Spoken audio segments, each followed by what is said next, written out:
ببین عزیز جان، یک نکته را اشاره بکنم. در آن چیزی که در تاجیکستان اتفاق میفته چیز جدیدی نیست.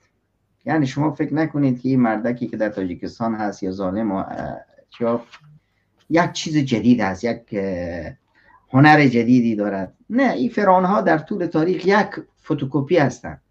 همون فرعون حضرت موسی همون فرعون تاجیکستان هست، اما او یک فرعون بزرگ بود، یک فرعونک خرد است. کارش همون است، سیاستش همون است. یسومونکم سوء العذاب، شما را عذاب بدی میچشانند. همین کی زندان میکنن، میکشن، بیبرقتان میکنن، فقیرتان میکنن، روزیتان میبرن، ناموزتان تعرض میکنن، دینتان مشغول، عذابتان میکنن، ذهنتان نمیمانند که آرام باشید.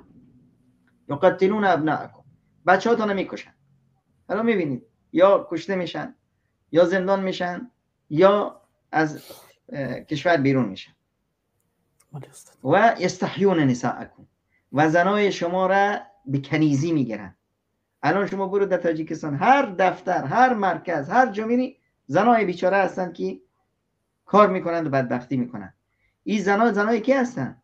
این زنای ملتی هستند که مادرای این زنا، بزرگای این زنا در تاجیکستان زن بهش میگفتند خاتون.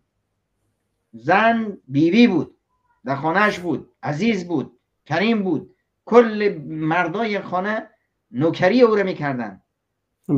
الان همین زن تاجیک مجبور است عفتش به خطر بندازه، حیا و ناموسش به خطر بندازه، بره در اینجا کار کنه، در اونجا بدبختی کنه، بیگاری بکنه، فلان بکنه.